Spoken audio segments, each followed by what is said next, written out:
койгонго байланыштуу эрежелерди кайсы айдоочу бузду? Азыр бул жерде сүрөттү карасаңыздар, эки унаа токтоп турат.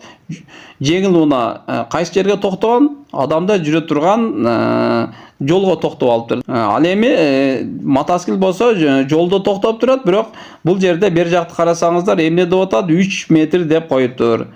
Негизи өз эреже боюнча капталдагы аралык 3 метр болуш керек. Аны билебиз. Азыркы учурда кайсы унаа бузуп атат? Жеңил унаа албетте бузду, себеби ал тротуарда токтоп алган. Ал эми мотоциклчи. Мотоцикл эгер үзүлбөгөн ортодогу сызык өзү болгондо анда бузат эле. Себеби унаалар анын жанынан батпайт да. Сөзсүз түрдө капталдагы аралык 3 метрден ашык болуш керек.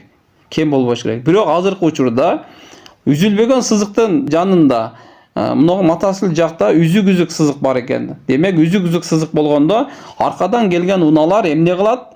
Ушул жерден тиги каршы жакка чыгып, айдап кетсе, тебелеп өтүп кетсе боло берет. Ошондо мотоцикл бузган жок. Мотоцикл коюп койсо боло берет, себеби унаалар батпай калса, каршы жакка өтүп, үзүк сызыкты тебелеп өтүп кете берет. Ошондо кайсы унаа бузуп атат? Жөө жүргөн кишилерге тоскоолдук кылган айдоочу гана деген жооп туруп алат. Ушул жоопту белгилейбиз.